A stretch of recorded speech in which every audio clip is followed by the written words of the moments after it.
अधिवेशना में आज कैसी थी बुश वाजपेयी के दौर में अमेरिकी दबाव से निपटने की भारत की रणनीति।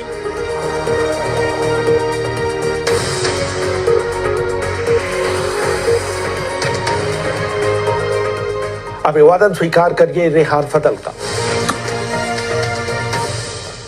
पिछले दिनों जब राष्ट्रपति ट्रंप ने भारत पर 50% टैरिफ लगाया तो कई हलकों में कहा गया कि ऐसा भारत को रूस का कच्चा तेल न खरीदने के लिए बाध्य करने के लिए किया गया था। एक अमेरिकी सेनेटर लिंडसे ग्राहम ने तो यहां तक कहा कि रूसी तेल की खरीद कर भारत व्लादिमीर पुतिन की युद्ध मशीनरी को बढ़ावा ददे रहा है। ये पहली बार नहीं हुआ था जब अमेरिका ने भारत की नीति को प्रभावित करने की कोशिश की थी। जब 1998 में भारत ने परमाणु परीक्षण किया तो अमेरिका ने भारत पर कई तरह के प्रतिबंध लगाने की घोषणा की। भारतीय परमाणु कार्यक्रम से जुड़े टीपी श्रीनिवासन ने एक इंटरव्यू में बताया, क्लिंटन ने वॉशिंगटन में भारतीय दूतावास को धमकी भरे लहजे में संदेश भेजा, मैं बर्लिन जा रहा हूं, वहां तक पहुंचने में मुझे 6 घंटे लगेंगे। अगर तब तक भारत सरकार बिना शर्त सीटीबीटी पर दस्तखत कर देती है तो मैं कोई प्रतिबंध नहीं लगाऊंगा। प्रधानमंत्री कार्यालय ने भारतीय राजदूत नरेश चंद्रा से कहा कि वो तब तक कोई प्रतिक्रिया न दें जब तक भारत अगले दिन दोपहर तक बाकी बचे परमाणु परीक्षण नहीं कर देता। 13 मई को सरकार ने घोषणा की कि वो अब कोई परमाणु परीक्षण नहीं करेगी और वो सीटीबीटी पर दस्तखत करने के लिए तैयार है। कई दिनों तक पर्दे के पीछे चली कूटनीति और जसवंत सिंह और स्ट्रोफ टॉलबॉट की कई मुलाकातों के बाद भारत अमेरिका को अपने पक्ष में करने में कामयाब हो गया। सन 2003 की होली पर जब अटल बिहारी वाजपेयी अपने निवास स्थान 7 रेसकोर्स रोड के लॉन में आए तो उनके मंत्रियों और शुभचिंतकों ने उन्हें घेर लिया। किसी ने उनके सिर पर पगड़ी रख दी। उनके मंत्रिमंडल में विदेश मंत्री यशवंत सिन्हा ने सारी औपचारिकता ताक पर रखकर ढोलक की ताल पर एक होली गीत गाना शुरू कर दिया। लोगों के अनुरोध पर वाजपेयी ने भी अपने पैर और हाथ हिलाकर नाचने की कोशिश की। वाजपेयी प्रधानमंत्री के रूप में 5 साल पूरे कर चुके थे। वो आत्मविश्वास से भरपूर दिखाई देते थे।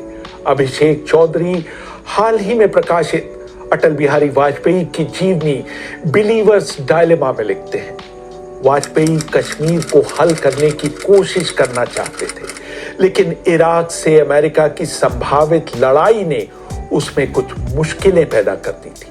अमेरिका के राष्ट्रपति जॉर्ज बुश अपने देश को इराक के सामूहिक विनाश के हथियारों के कथित खतरे से बचाना चाहते थे।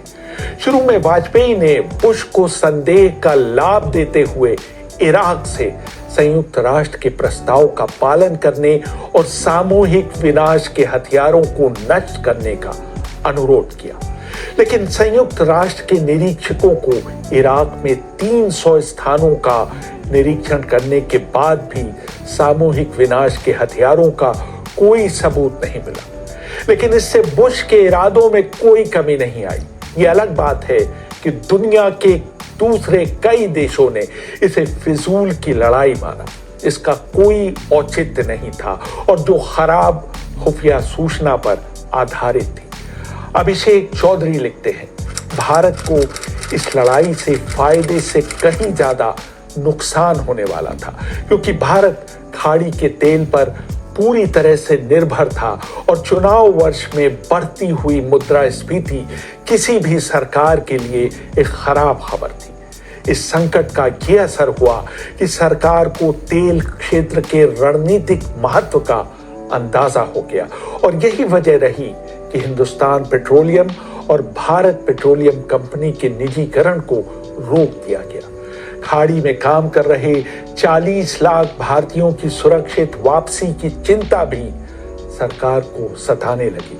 गुजरात दंगों के बाद भारत में रह रहे मुसलमान बगदाद पर अमेरिकी कब्जे के खिलाफ अपना विरोध जोर शोर से और खुले तौर पर जाहिर कर रहे थे। इस बीच अमेरिका ने सुरक्षा परिषद में प्रस्ताव रख मांग की कि इराक 17 मार्च तक अपने सभी सामूहिक विनाश के हथियार सौंप दे।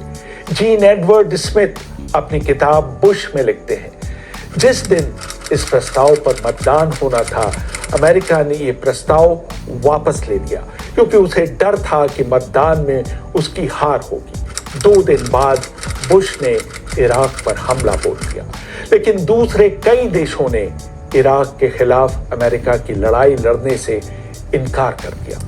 उधर हमले से पहले भारतीय संसद में सरकार पर दबाव पड़ा कि वो साफ साफ कहे कि किसी देश में शासन बदलने के लिए महाशक्ति द्वारा ताकत का इस्तेमाल करना गलत है और इसका समर्थन नहीं किया जा सकता। इसके बाद भारत के विदेश मंत्रालय ने वक्तव्य जारी कर कहा, इराक में हो रही सैनिक कार्रवाई को उचित नहीं ठहराया जा सकता।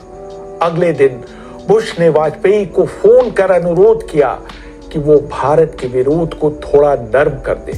पूर्व विदेश मंत्री यशवंत सिन्हा ने अपनी आत्मकथा रिलेंटलेस में लिखा, जब अमेरिका ने इराक पर हमला किया तो भारत में संसद का सत्र चल रहा था।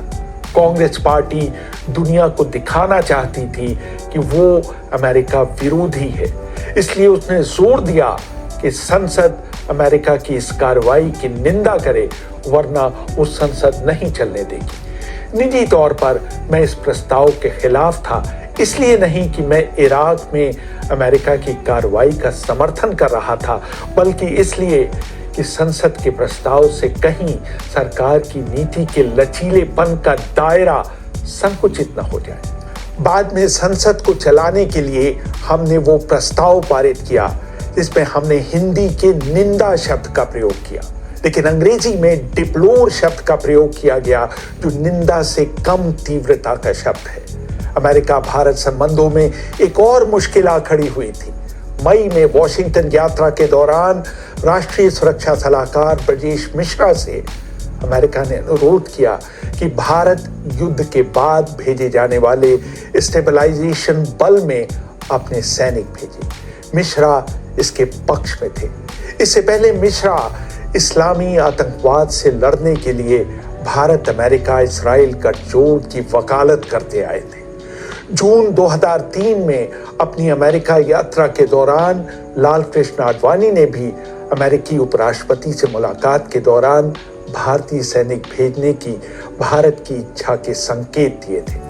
दरअसल अमेरिका चाहता था कि भारत और पाकिस्तान दोनों इस शांति सेना में अपने सैनिक भेजे।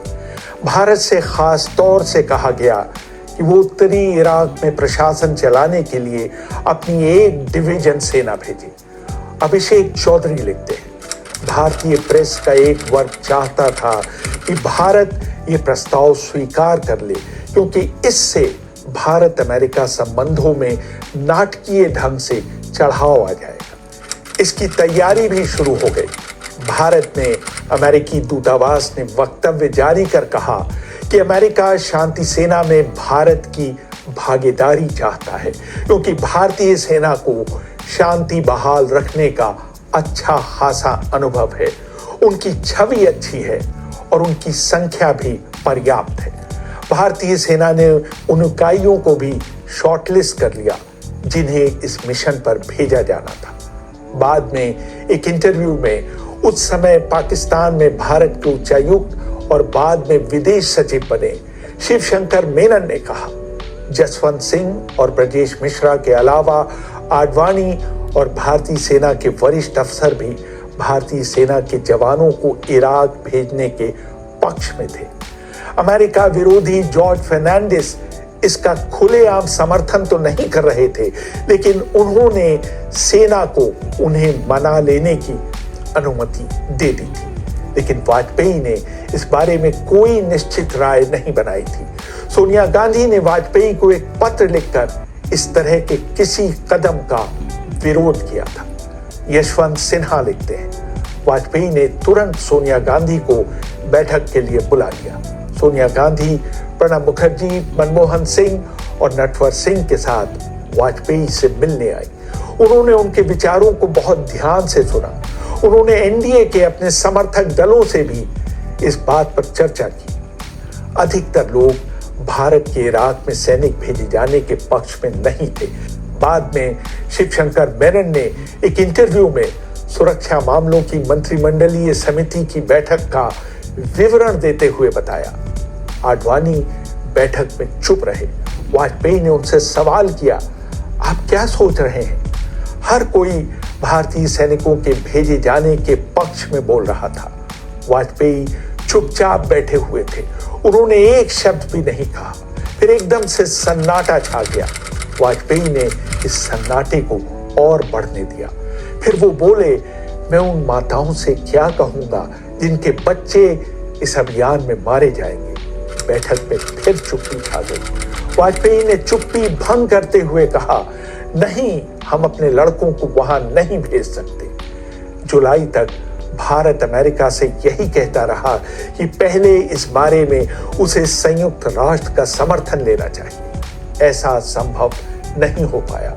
वाजपेयी यह कहकर उस मुश्किल से निकल गए कि उनके हाथ बंधे हुए हैं। साल के अंत में जब यह साफ हो गया कि इराक के पास सामूहिक विनाश के कोई हथियार नहीं है, वाजपेयी ने पहली बार सार्वजनिक तौर पर कहा, हम नहीं चाहते कि हमारे जवान एक मित्र देश में गोलियों का निशाना बने। यशवंत सिन्हा ने लिखा, ऐसा नहीं था कि वाजपेयी अमेरिका से संबंध बेहतर नहीं करना चाहते थे, लेकिन वो कतई नहीं चाहते थे कि भारत अमेरिका की हर बात माने। कारगिल की लड़ाई के समय जब बिल क्लिंटन ने वाजपेयी और नवाज शरीफ को वॉशिंगटन आमंत्रित किया, तो उन्होंने वहां जाने से ये कहते हुए इनकार कर दिया कि जब तक पाकिस्तान का एक भी सैनिक भारत की भूमि पर है, वो अमेरिका नहीं जाएंगे। इसी तरह एक बार भारत को चीन का भी दबाव झेलना पड़ा। जुलाई 2003 में अटल बिहारी वाजपेयी ने चीन का दौरा किया। बातचीत के एजेंडा में सबसे ऊपर था व्यापार के लिए नाथुला पास को खोलना। भारत ने रैन क्विन गैंग को तो चीन का हिस्सा मान लिया, लेकिन चीन को नाथुला को सिक्किम यानी भारत का हिस्सा मानने में दिक्कत हो रही थी।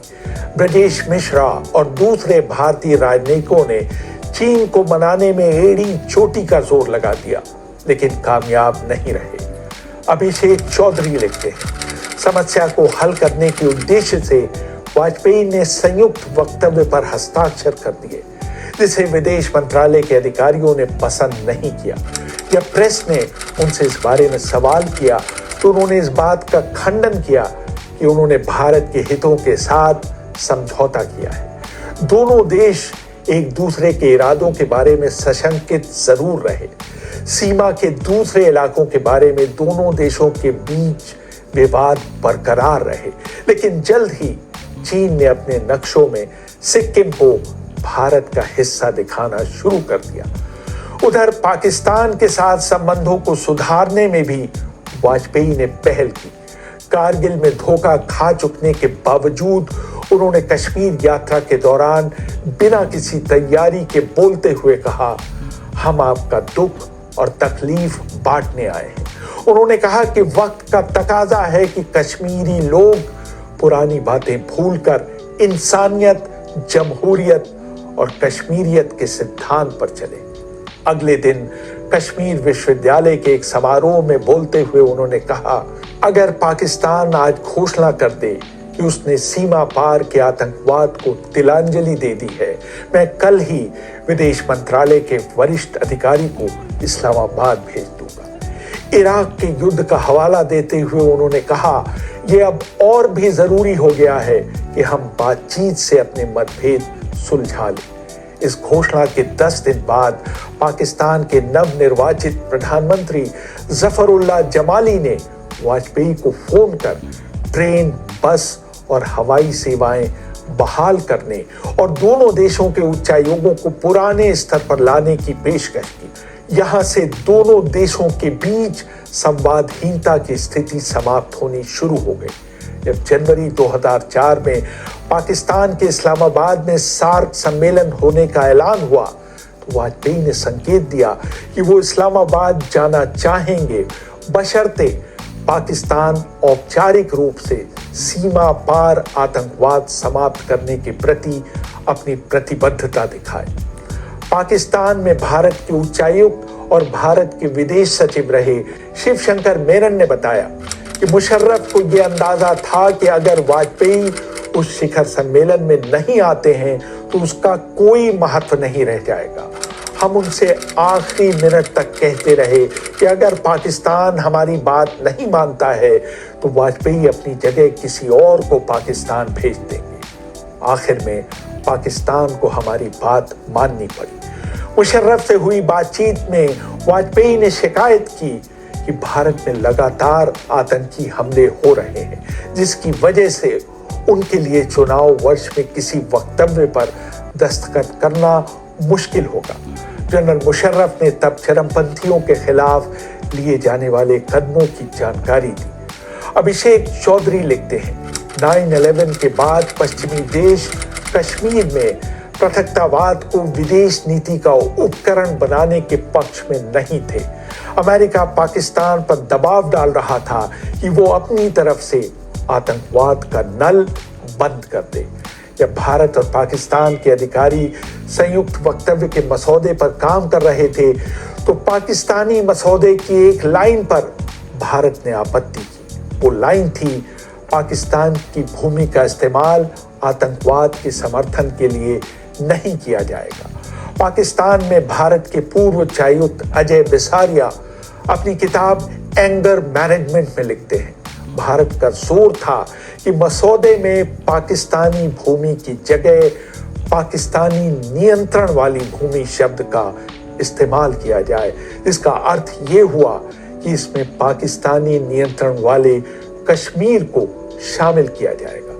शिवशंकर मेनन ने तारिक अजीज को फोन कर भारत की आपत्ति बताई। उस समय अजीज संयोग से मुशर्रफ के पास बैठे हुए थे। मुशर्रफ ने सेकंडों में भारत की आपत्ति दूर कर दी। इस बैठक में भारत ने वो हासिल कर लिया था जो वो कुछ साल हुई आगरा और लाहौर की बैठक में नहीं कर पाया था।